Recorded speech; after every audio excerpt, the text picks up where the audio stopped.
이비학원에서 10일 맞춤 수업을 통해 항공대 교통물류학과 편입에 최종 합격했습니다.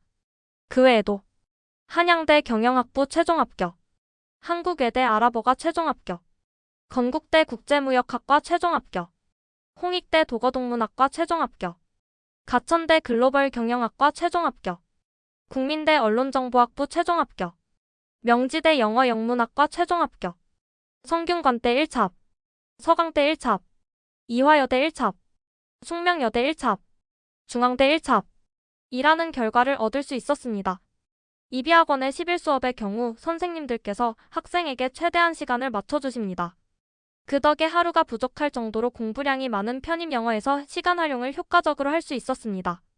또 선생님들께서는 오랜 기간 영어를 가르치신 노하우로 다양한 공부 방법을 제시해 주셨고, 그런 방법들을 시도하며 제게 맞는 공부 방법을 찾을 수 있었습니다. 항공대의 경우 작문 논리와 과학 지문이 많고 지문당 1-2 문제밖에 나오지 않아 시간의 압박이 심한 학교입니다. 과학 지문의 비중이 큰 만큼 어느 정도 배경 지식이 필요하고 이해력이 요구됩니다. 선생님들께서는 이를 위해 새로운 사실이나 발견에 대한 과학 기사들을 읽게 하셨고, 쉬는 시간에는 유튜브를 통해 과학 이론에 대한 얕지만 다양한 지식을 접하도록 했습니다. 기존의 기출과 유형이 살짝 달라졌지만 역시나 과학 관련 지문들이 나와 당황하지 않고 풀어 합격이라는 결과를 얻을 수 있었습니다. 한국외대는 50문제를 60분 안에 모두 풀고 마킹까지 맞춰야 하는 시간이 굉장히 부족한 시험입니다. 검토할 시간이 없기 때문에 한 번 읽고 정확한 답을 고르고 넘어가는 게 중요한 학교입니다. 시간 조절이 필수인 토익을 오랜 기간 가르친 만큼 이비학원 선생님들은 어떻게 해야 시간 단축을 시킬 수 있는지 잘 알고 계십니다. 선생님들께서 저와 정말 다양한 방법을 시도하셨고, 필요한 부분과 불필요한 부분을 골라내는 연습, 핵심 문장의 밑줄을 긋는 연습, 배경 지식 등을 가르쳐 주셨습니다.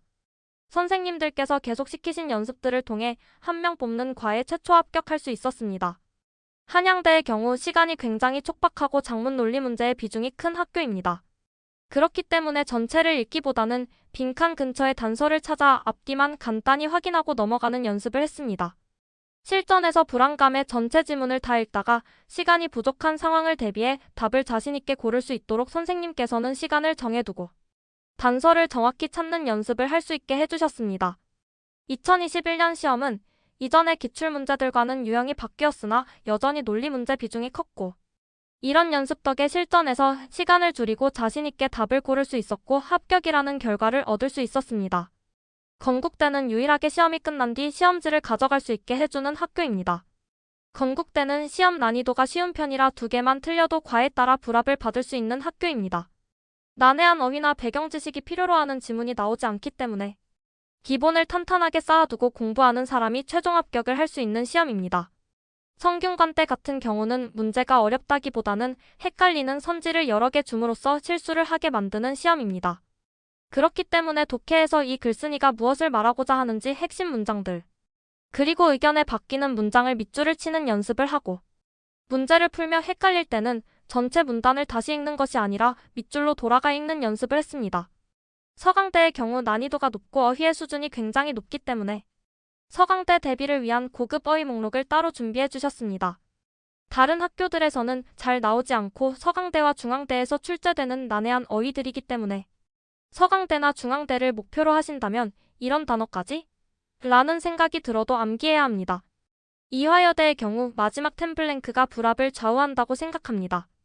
템블랭크의 품사를 모두 적어두고 그 단어들이 어떤 상황에서 쓰이는지, 그 뉘앙스를 통해 답을 쉽게 고를 수 있도록 예문과 영영사전을 보는 훈련을 시켜주셨습니다. 숙명여대 같은 경우 1시간에 문제가 33문제밖에 되지 않아 시간이 여유롭고 실수를 조금만 해도 점수가 많이 낮아지는 학교입니다. 문제 난이도 자체는 많이 어렵지 않기 때문에 실수를 잡는 것이 중요합니다. 편입 영어는 일찍 다 푼다고 가산점을 주는 시험이 아닙니다. 그렇기 때문에 시간을 최대한 활용하며 답을 골라내는 것이 중요합니다. 이비학원 선생님들께서는 각 학교의 기출문제를 분석하셔서 어떤 방법으로 접근해야 하는지 알려주셨습니다. 그렇기 때문에 시험장에 가기 전 이 학교에서는 무엇을 유의해야 하고 조심하며 풀어야 하는지 정리가 되었고, 다시 한번 상기시키고 시험에 임할 수 있었습니다. 가장 까다로운 부분까지 물어본다는 편입 영어의 문법 파트도 뒤에 남은 문제를 분석하여 시간 조절까지 할 수 있도록 연습시키셨습니다. 선생님들께서는 시사, 철학, 예술 등 다양한 분야에 대한 지식도 가지고 계셔 편입 영어 지문으로 자주 등장하는 내용에 대한 배경 지식을 얻을 수 있었습니다. 제 자신의 학벌 컴플렉스를 해소하고 편입을 통해 새로운 기회들을 만나도록 옆에서 지도 편달해주신 이비학원 선생님들께 감사드립니다.